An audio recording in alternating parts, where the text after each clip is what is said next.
संदीप जी, पिछले हफ्ते जब बात हुई थी, बहुत शानदार बजट का हफ्ता रहा, बाजार लाइफ टाइम हाई छुआ, लेकिन उसके बाद करेक्शन का ये माहौल और उसके बाद थोड़ी बहुत बाजार में सुस्ती। तो कैसे संकेत बाजार से मिल रहे हैं और आने वाले समय में बाजार को संकेत कहां से मिल सकते हैं, मजबूती कहां से मिल सकती है?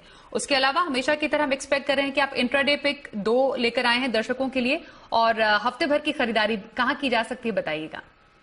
बिल्कुल, देखिए वेरी फ्रैंकली कहीं ना कहीं देखिए ऊपर के लेवल्स पे थकावट नजर आ रही है।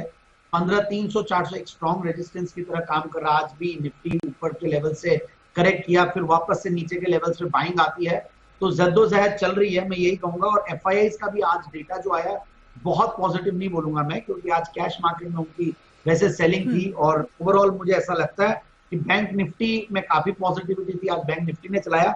बट जैसा कि अनिल जी ने कहा कि निफ्टी और के बाहर अगर आप देखें तो स्टॉक्स में काफी एक्शन था, और काफी अच्छा stock specific action mid cap small caps में है, जहां पे जो हम जनरली देते हैं, मैं रेकमेंड भी करता हूं जैन साहब के जेम्स सीरीज में भी, तो बहुत सारे स्टॉक्स ने न्यू हाइज और अपने टारगेट्स अचीव किए हैं।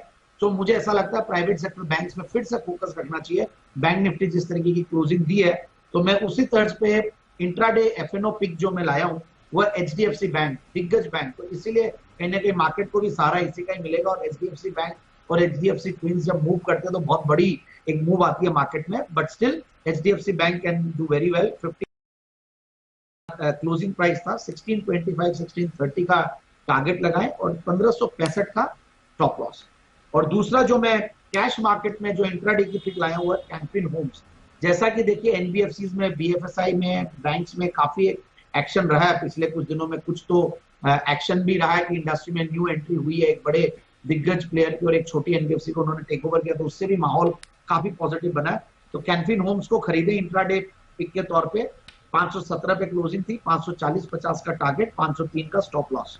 और जो मैं पोजिशनल पिक के तौर पे लाया हूं, मैं डाई एंड पिगमेंट्स के सेगमेंट से बहुत सारे स्टॉक्स पहले भी रेकमेंड किया हूं, और ये स्टॉक भी मैंने निचले लेवल्स पे रेकमेंड किया, और अब बहुत जबरदस्त कंसोलिडेशन एक लेवल पे हुआ है, अच्छे रिजल्ट्स दे रहा है। अक्षर केम इंडिया लिमिटेड एक बेहतरीन क्वालिटी कंपनी है, अच्छे वैल्यूएशन पे अवेलेबल है, तो पोजिशनल पिक के तौर पे इसको खरीदे। 320 का पहला टारगेट, 350 का दूसरा टारगेट, और 255 का स्टॉप लॉस।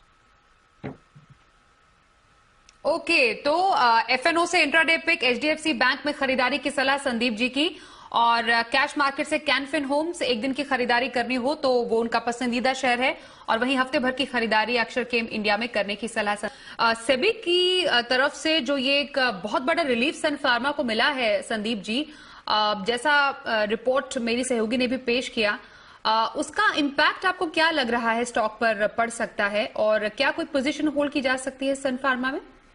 नहीं, बिल्कुल करना चाहिए। देखिए ये सर्टेनली एक बहुत बड़ी नेगेटिव न्यूज थी, और इतनी बड़ी दिग्गज कंपनी, फार्मा की सबसे बड़ी कंपनी, जहां पे ये जब इनके ऊपर एक तरीके से ये जो लगा था एलिगेशन, तो सर्टेनली उसकी वजह से काफी पिटा भी था। उस दिन बहुत बड़ा करेक्शन आया था, और उसके बाद काफी सालों तक ये अंडर परफॉर्म किया पूरे फार्मा सेक्टर को ही।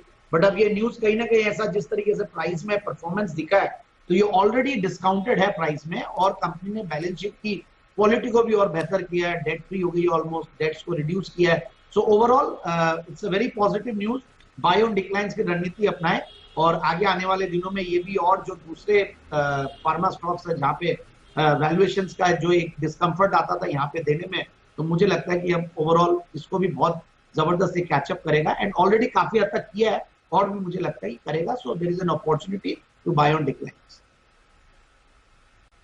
बाय ऑन डिक्लाइन की स्ट्रैटेजी अपनाने की सलाह संदीप जी की सन फार्मा पे। आइए अब आगे। संदीप जी, अब लॉन्ग टर्म स्ट्रैटेजी रखनी हो तो आज कहां पर आप सजेस्ट करेंगे? बिल्कुल, मैं ऐसा सेक्टर के स्टॉक को लाया हूं जो कि वैसे अंडर परफॉर्म कर रहा था ये सेक्टर, और अब जैसे जैसे रिकवरी आ रही है तो वहां पे रिकवरी अच्छी आ रही है, और वो है जूट कंपनी है, ग्लॉस्टर लिमिटेड, एक हेमंत बांगड़ ग्रुप कंपनी है। तो पेडिग्री बहुत स्ट्रांग है, बहुत जबरदस्त कंपनी है, और क्वालिटी बैलेंस शीट है। और आज सेवियट ने जबरदस्त परफॉर्म किया था मार्केट में, तो मैंने देखा कि ऐसा ही स्टॉक लाया जाए जो कि दूसरा प्लेयर है, बहुत बढ़िया फंडामेंटल्स है, जिसके तो वैल्यूएशंस बहुत सस्ते हैं। आप देखिए कि 10 के पी मल्टीपल पे ये स्टॉक अवेलेबल है, डिविडेंड यील्ड करीब 3% का देता है, और ऑलमोस्ट मैं यही कहूंगा कि जीरो डेट 0.03% का इनका डेट टू इक्विटी रेशियो है। एंड सितंबर परफॉर्मेंस वाज वेरी गुड। दिसंबर का रिजल्ट अभी भी आना बाकी है, बट यस, इन्होंने जिस तरीके से कैपेसिटी यूटिलाइजेशन किया है, कंपनी अपने रिकॉर्ड कैपेसिटी यूटिलाइजेशन लेवल्स पे है, तो इसीलिए मुझे और कॉन्फिडेंस आ रहा है कि रिजल्ट्स अच्छे आएंगे। और रेटिंग भी बहुत अच्छी है कंपनी की, क्योंकि रेटिंग्स देखना भी जरूरी होता है, और क्रिसिल की रेटिंग है, और मुझे और भी कॉन्फिडेंस आ गया जब मैंने ये देखा। तो overall I am very bullish on the stock, और मुझे सबसे बढ़िया चीज लगती है इन लेवल्स पे खोने को बहुत कम है, और आराम से स्टॉक को यहां से ले 630 650 के टारगेट के लिए। ओके, तो संदीप जी की राय, अगर लंबी अवधि की खरीदारी करनी हो तो ग्लॉस्टर में करने की सलाह वो दे रहे हैं।